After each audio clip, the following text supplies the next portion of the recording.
Yes, ma'am. Okay, so we have started with chapter number 4, that is psychological disorders, and we have completed the definition of abnormality and the two basic and conflicting views. The first view was deviation from the societal norms, and the second was maladaptation.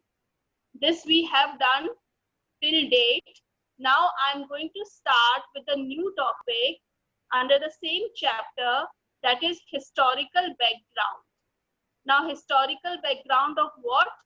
Will study about different kind of themes, about different kind of approaches behind this abnormality. So as it start, let us take the very first one. The reason behind abnormal behavior was considered when it was started. The researchers have been started doing, so they were giving the reason behind any abnormal function or any abnormal behavior is supernatural and magical forces. You all have heard this. Still in rural areas, still these practices are going on.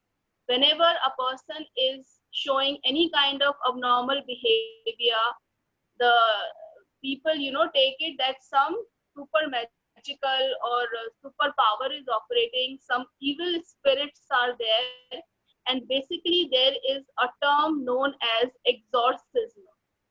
It means removing the evil that resides in the individual through counter magic and prayer.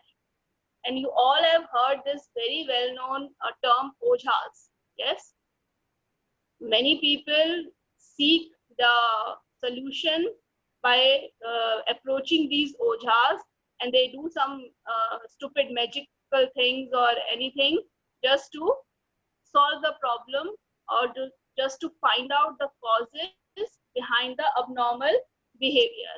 So the first one, they were trying to find out the reason behind any abnormal behavior is what? Any supernatural or magical powers are operating, some evil spirits are there, and basically this whole term, the whole concept is known as exorcism. That is removing the evil that resides in the individual through counter magic and prayer. The second one, the second theme was that if there is any abnormal behavior, the reason is biological, or you can say organic. So what does it mean? If certain abnormal behavior is there, so reason may be there in biological or genetic makeup or organic. So you all we also used to listen this, that body and brain processes have been linked. Both body and brain are interrelated. If our body is healthy, automatically our brain will also be healthy, and if our brain is healthy, so automatically our body will also be healthy. So these two terms are interdependent, or you can say interrelated. So the second cause was there behind any abnormal behavior is biological or organic approach. The third one was psychological approach. Now what does the psychological approach? If any abnormal behavior is there, so maybe some inadequacies are there, some conflicts are there, some irrelevant or illogical thinking could be there. The psychological approach may all these things will come, whether it is related to your thinking process, whether it is related to your emotions, your feeling part, or the way you perceive the world. So that all comprises the psychological approach. Now, all three of these perspectives, which is the first one, the supernatural, second one, the biological or organic, and the third one is psychological. So these three were the basic approaches. Now, gradually, when the findings were going on, there are certain names given in your book, certain philosophers, physicians. You can give some of them, some of the names like Hippocrates, Socrates, and Plato. You all are student of political science, so you must have heard these names. So these people have also contributed in finding out the causes behind the abnormal behavior. What these people said, there is an organismic approach. Yes, these people have given organismic approach. What is the meaning of this approach? This particular approach views or perceives disturbed behavior or abnormal behavior as arising out of conflicts between emotion and reason. Two concepts are there, children: emotion and reason. So what organismic approach is saying, if a person is behaving in abnormal way, there must be certain conflicts between what the person is feeling. Emotions are what? Your feelings. And the reason. Reason means what is the true cause or what is the reality. There are conflicts the way we feel and the way actually the things are there. There is a contradiction or there is a difference between the things. That is why conflicts arises. So organismic approach mainly focused to try to find out that yes, disturbed behavior is arising because of the conflicts between the emotion and reason. Now, another psychologist named Galen elaborated on the role of the four humors. This one is not very important because it is very much identical. I hope you remember with the Ayurveda, which we have done in chapter number 2, self and personality. Certain categorization was there, the three doshas, Vata, Kapha, and Pitta, and it was related to Ayurveda. Yes, you all remember. So it is also more or less related to that thing only. Galen has said that there are four humors in personal character and temperament. What is temperament? Temperament is the biological way of responding toward any stimulus or toward any thing in environment or in our surroundings. So Galen is saying that there are four humors and it is made up of what? Earth, air, fire and water. And now these four things combined to form four essential body fluids. He has given the four names also: the blood, the black bile, the yellow bile and phlegm. So just to remember these names, you don't have to describe in detail, neither questions also asked on particular this approach. Just for your knowledge, just that we cannot leave any topic. So just go through this and just remember that Galen has given four humors, which is very much related to that Ayurveda, the categorization which has been given in chapter number 2. Right. Then afterwards, in Middle Ages, what was the reason behind any abnormal behavior? Demonology. You all understand the meaning of demon? Yes. The evil forces, or mainly if I use the word, the witch hunt. During the Middle Age, people always give the cause behind any disturbed behavior, behind any abnormal behavior, that what? Some evil spirits are operating, some demons are there. So it is known as demonology. And people say that there are certain witches which have got entered into an individual's body, and it is not the individual doing the things, but that witch is forcing that person to do the things in a particular manner, which is obviously not the right way of doing anything. So in the Middle Ages also, it is more or less similar to the supernatural and magical forces as it started, the exorcism, right? After the Middle Ages, another age that is known as Renaissance period. What does this period emphasized upon? This period has said that it is humanism and curiosity about behavior, and the witches and the evil spirits are not there. If some is not behaving in a proper or in a normal manner, so he is mentally disturbed and he actually needs some medical help, rather than giving or visiting ojhas or giving the cause of some evil spirits. That particular person requires medical treatment. So Renaissance period was mainly emphasized upon humanism and curiosity about behavior.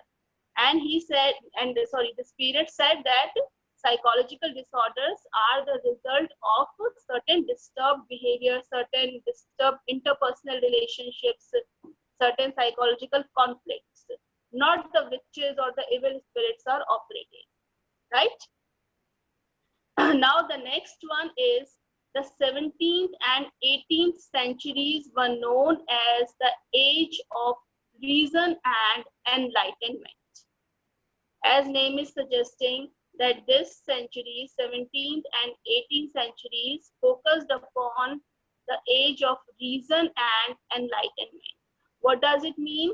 They say that there is a need to develop a scientific attitude towards all these psychological disorders.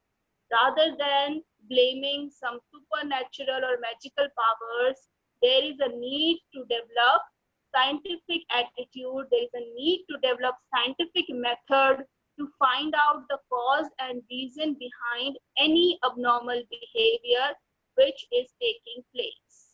Yes. So this reform movement emphasized upon increasing compassion for people who suffered from these disorders. This is an important feature of this age of reason and enlightenment, that there is an increased need to develop compassion, to develop humanism toward whom the people who are suffering from mental disorders, right? Another very important key term, it is their deinstitutionalization, which means that emphasize on providing community care for recovered mentally ill individuals.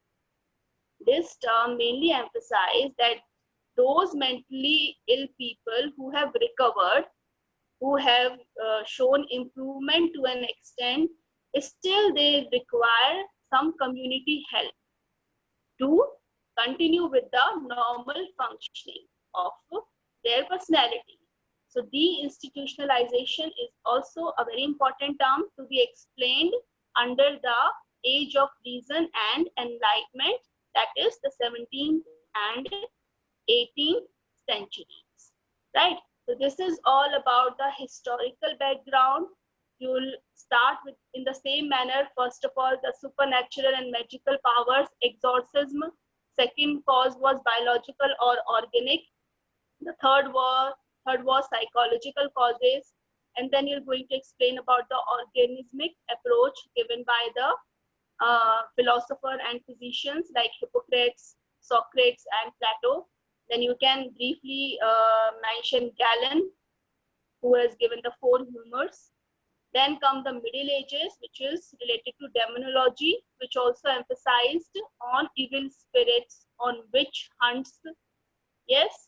Then after comes Renaissance period, which was different in a manner that it has given the reason that causes behind any psychological disorder could be some interpersonal disturbed relationships or some psychological conflicts, and these people require medical treatment. And the last, the important one is the age of reason and enlightenment. We're going to explain the reform movement. We're going to explain the deinstitutionalization under this heading. So this is all about the historical background of abnormal behavior or abnormal disorders. Now let us come upon the next heading, classification of psychological disorders. Now to find out the reason, the causes, the prevention, the cure of any disorder, there should be some manual or there should be some prescribed performer to which we can refer. The psychologist, the psychiatrist refer, some book or some manual to find out the cause, to diagnose certain mental disorder or abnormal disorder. So there is a classification of these disorders. There are 2 major classifications. Just underline or you can write it somewhere. The first major classification has been done by the American Psychiatric Association that is known as APA. It has published an official manual describing and classifying various kinds of psychological disorders. The current version of it, the Diagnostic and Statistical Manual of Mental Disorder. In bracket, you can write the short form DSM edition number 5. It has been given by APA. This is the official manual in which different classifications are given of different psychological disorders. And DCM stands for Diagnostic and Statistical Manual of Mental Disorders, and keep in your mind edition number 5. This is the first major classification. The second one is the classification scheme officially used in India and elsewhere is the 10th revision of the International Classification of Diseases. In bracket, write the short form ICD, and the edition is 10. Got it? The second classification, which is generally used in India and elsewhere also, the name is International Classification of Diseases, ICD, edition number 10. So this is also a very popular classification scheme, and it was prepared by the World Health Organization. The DCM-5 was prepared by APA, the American Psychiatric Association. This is an official manual. And second one, ICD-10, that is International Classification of Diseases. It has been prepared by World Health Organization. Just you have to remember these two things under the heading classification of psychological disorders. I hope till here everything is clear. I made myself very clear in a very elaborative manner. I explained all the things. Let us continue with the next subheading, factors underlying abnormal behavior. Now there are certain factors given in the book which says that these are the factors which operates behind abnormal behavior. If a person is behaving in abnormal manner, in a disturbed manner, so these approaches, these factors are there.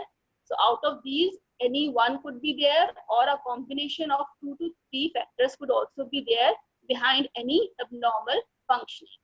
So let us begin with the very first one, biological factors. Biological, as name is suggesting, 3 to 4 things are very important. First one is faulty genes. You all understand there is a faulty combination of genes inside an individual. It may be a reason. Second one could be endocrine imbalances. We have done this in a very detail in class 11, chapter number 3, the endocrine system. So imbalances of endocrine. Third reason could be, the third cause could be malnutrition. Proper diet is not there, proper nutrition is not there, so it is also creating certain disturbances. Some injuries there, mainly if it is related to head. So injuries are also caused behind the biological factors, and other conditions may interfere with normal development and functioning of the human body. So the first factor is biological factors, which is including many terms, be it faulty genes, be it malnutrition, be it injuries, or be it endocrine imbalances, right? Now, what does this approach is saying further, that there are certain neurotransmitters, there are certain biochemicals which are operating in our body, and the amount or the quantity of it decides whether a person is having certain mental disorder or not. Suppose they have given various examples that studies indicate abnormal activity by certain neurotransmitters can lead to specific psychological disorders.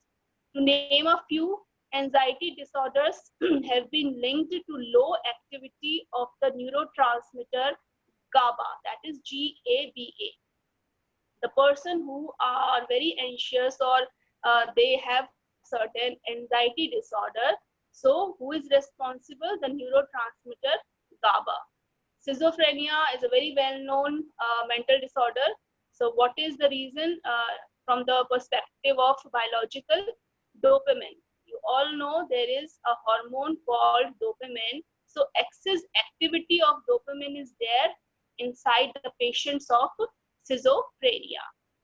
Third is depression. You all know depression nowadays a very common term. So depression, if a person is depressed, if a person is fighting with depression, so maybe the reason low activity of serotonin, another name of hormone, serotonin. So there is a low activity by this hormone, which is causing depression inside a human being, right? So this was the first factor, biological factors. Now let us come upon the second one, which is known as genetic factors. Now you will ask a question, there must be a doubt, what is the difference between biological and genetic? So to be very precise, in biological factors, there are many factors. As we have discussed about the endocrine, the malnutrition, the injuries, right? But in genetic factors, if we are talking specifically, they are emphasizing that certain combinations of faulty genes are there, and this is the reason behind any abnormal behavior or any disturbed behavior. So according to the researches, no specific genes are the culprits. What does it mean? We cannot say that this particular gene is responsible for this particular disorder or for this particular abnormal functioning. No specific genes have been found till date, but it appears that in most cases, no single gene is responsible for a particular behavior. In fact, many genes combine to help bring about our various behaviors and emotional reactions, both functional and dysfunctional. See children, they have said that there is both kinds of function, functional also and dysfunctional. Matlab, functional means the normal functioning, and dysfunctional, you all understand, the abnormal functioning. So there are many genes which combine and which result in our normal functioning also and the dysfunction also, right?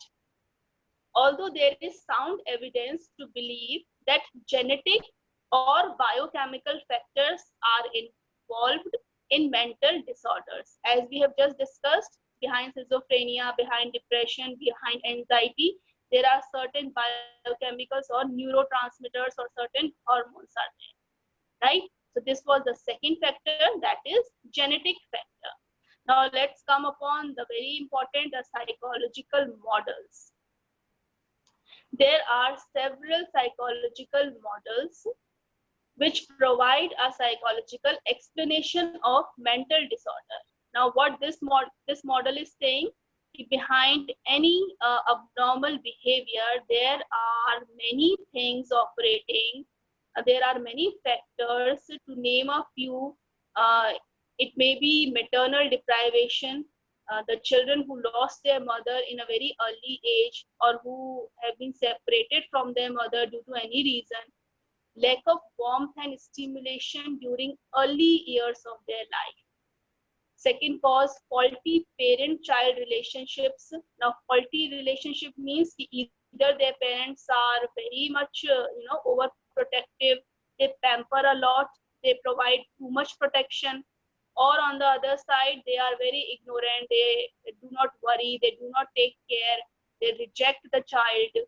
So these are what faulty parent-child relationships. And obviously the maladaptive family structure.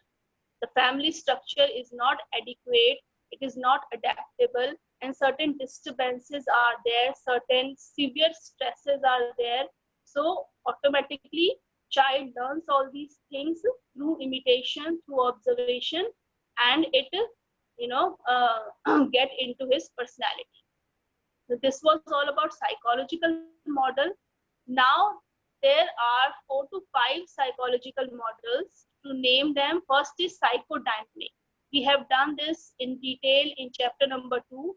So it is very much easier for you people to understand.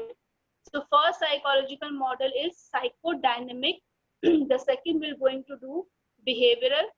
All remember the behaviorism, the Skinner, the Pavlov, classical conditioning, operant conditioning, social learning. This will all come under behavioral model. The third one is cognitive. Cognitive model mein the things which are related to your thinking processes, to your mental processes. The fourth one is humanistic and existential model. Humanistic existential given by Carl Roger and Abraham Maslow. So everything you have also read earlier. So it is quite easy to understand these things. So let us start with the very first model, psychodynamic.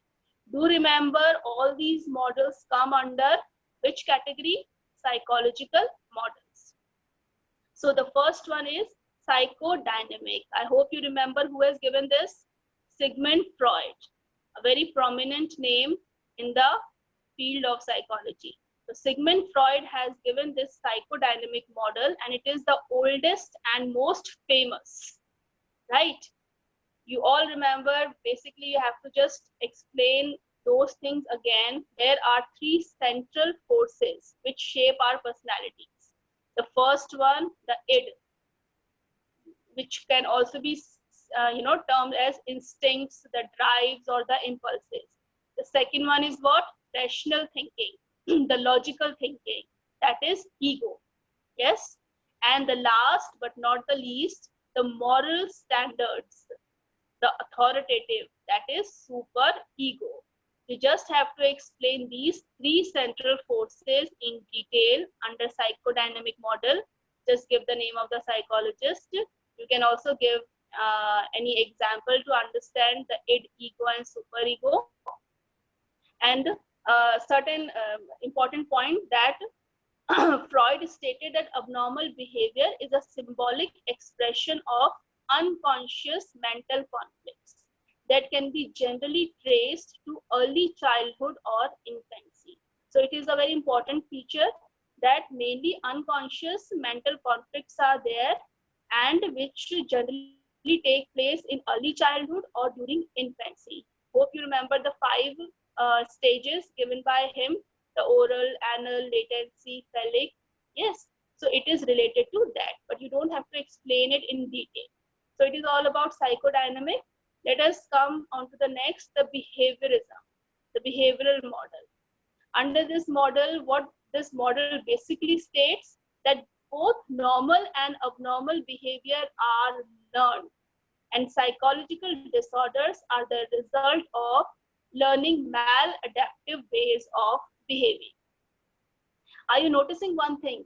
That it is not just talking about the abnormal behavior. They are also saying the normal behavior. So if you are behaving in a very normal manner, that is also learned. And if you are behaving in a disturbed or abnormal manner, that is also learned. मतलब हर चीज हम सीखते हैं according to this model. And what else? The model concentrates on behaviors that are learned through conditioning, that is classical conditioning. Yes, classical conditioning क्या होता है? Temporal association in which two events repeatedly occur close together in time. The bell and the offering of meat powder to the dog. So classical conditioning. Second one was what? Operant conditioning, any behavior which is followed by a reward or by a punishment. And the third one was social learning given by Bandura, imitation, modeling, that as a child or as an adult even, we imitate others in our society and we start behaving in a certain manner related to our role models, that is related to modeling. So these all three things will come under behaviorism approach or behavioral model. Now the next one is cognitive model.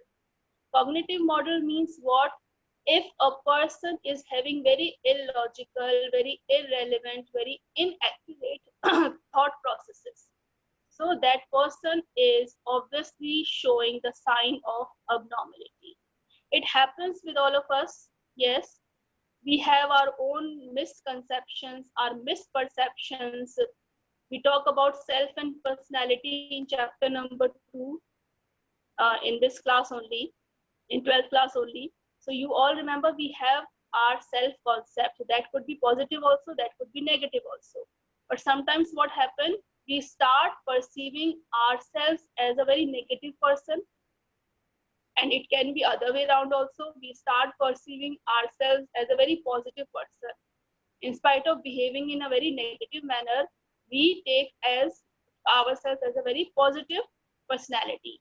So what are these? The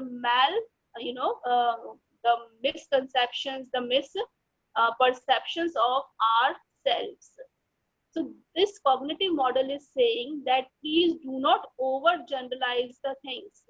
Some things happen to us and we take it as if it will take every time in our life.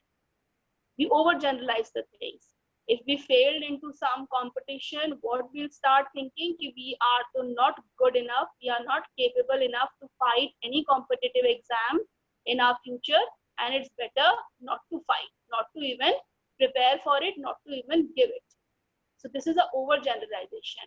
Due to some reason, maybe you didn't get the success, but you overgeneralized it to the other situations also. So it is all related to your mental processes, the cognitive one, the thinking, the perception, the understanding, the memorizing, the remembering, recalling. You're going to explain all this in cognitive model.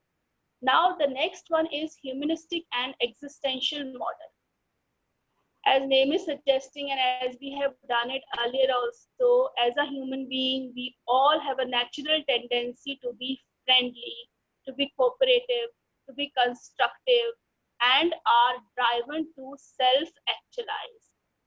You all have understood this term now. Self-actualization means to fulfill the potential for goodness and growth, to realize our potential to the fullest. We're going to explain this, that as a human being, we always strive for positive things, be it friendliness, be it cooperativeness, be it constructiveness, and to self-actualize yourself. Existentialists believe that from birth, we have total freedom to give meaning to our own existence or to avoid that responsibility. Existentialists क्या बोल रहे हैं कि it is our responsibility कि either we give the meaning to our life or we just avoid that. We do not take the responsibility of giving freedom to give meaning to our life. This all depends upon ourselves only. And those who shirk from this responsibility means those who doesn't do all these things, they will surely have a very inauthentic and dysfunctional lives. That means they will surely going to face certain kind of disturbance, certain kind of abnormality in their future or in their life. This was all about humanistic existential model. Let us stop.